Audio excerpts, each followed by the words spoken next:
गज़ल साहिर लुधियानवी। आवाज़ो पेशकश वकार अहमद आसी।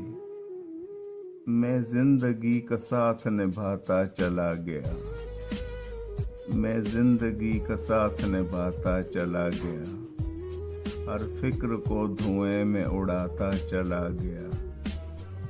बर्बादियों का सोग मनाना फजूल था, बर्बादियों का जश्न मनाता चला गया।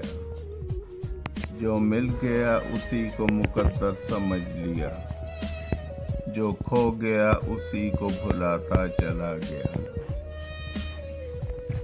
गम और खुशी में फर्क न महसूस हो जहां, मैं दिल को उस मकाम पे लाता चला गया। मैं जिंदगी का साथ निभाता चला गया, हर फिक्र को धुएं में उड़ाता चला गया।